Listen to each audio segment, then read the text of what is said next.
Hello and welcome to your Astrology and Spirituality overview for Wednesday, the 7th of October. A day when the moon in the sign of Gemini is forging a beautiful trine to the sun in Libra, which is all about communication and finding a nice balance between the drive of the sun and the more receptive energies of the moon. So if we have something important to say today and we want to share something really quite warm-hearted or a good idea, this is a fine time to go for it. Alisa, what cards have you chosen? Today we are using the Angel Dreams Oracle cards to see what message our subconscious is giving us today. These are so beautiful. They're really cool. So the word that comes up here is autumn. So this is very northern hemisphere message. We did have spring last week, so it's only fair that it balances out. And it says abundance, preparation and harvest. So this is a time not just in terms of seasons, but within our own lives where we could be preparing for something new in our situation, where we could be harvesting those seeds that we planted, manifestation. So things coming into fruition, moving forwards a bit, particularly if we felt a bit of stagnant energy. It's a time to celebrate. Oh, that's so lovely. And Neptune and Jupiter have been going through a really long alliance this year. And of course, Jupiter's not at its best in the sign of Capricorn, but it is the co-ruler or co-regent of Pisces where Neptune is. So Neptune's at home. It's in its dignity in Pisces and has been since 2012. But they've been in a very long alliance, which is kind of helping us to get the things we need both spiritually and physically. Now, it may seem with COVID that actually the complete reverse has happened. But maybe what COVID is asking us to do in some ways is to actually see why COVID happened. You know, intensive farming, very much to do with the amount of travel that we just take for granted, especially very cheap travel, and the impact on the environment and climate change. All these things haven't really helped COVID, certainly in its spread.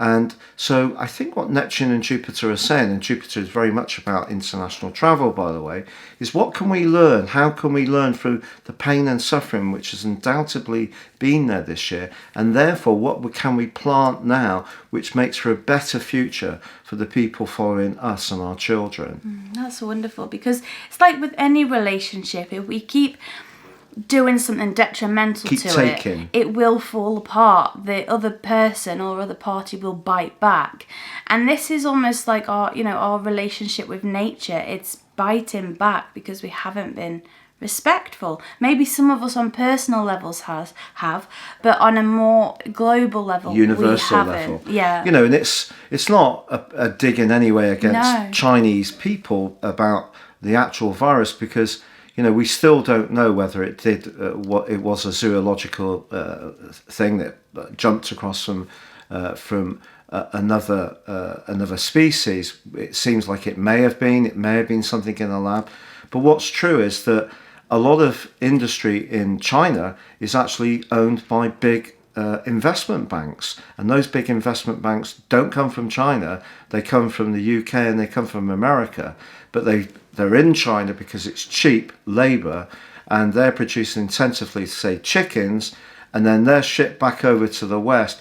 It's all not great, because the more we can promote localism, the better it is. So I think Neptune being in Pisces is saying if we keep our oceans pure, if we keep our bodies pure, so we limit the amount of toxins that we're taking in through sprays that are used on crops and all this kind of stuff, and the more physical location of Jupiter in Capricorn is like, how can we have a more balanced economy, a more sustainable way of working that actually is better for person-kind? And of course, when Saturn and Jupiter return to Aquarius together on the winter solstice on the 21st of December for the first time since 1405, we have an enormous opportunity to make a fundamental change.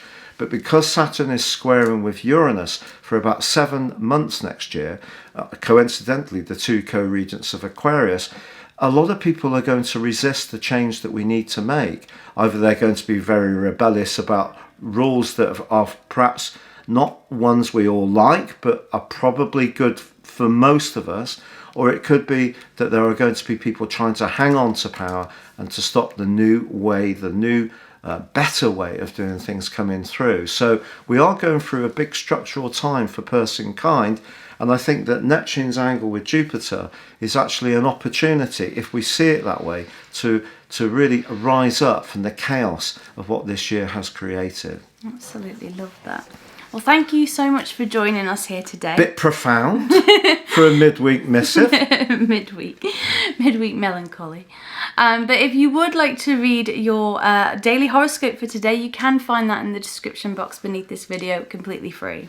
And if you're still awake after my long diatribe, if you would consider voting for me for Astrologer of the Year, please see the link beneath this video. If you're in Britain, you can win a holiday to Croatia.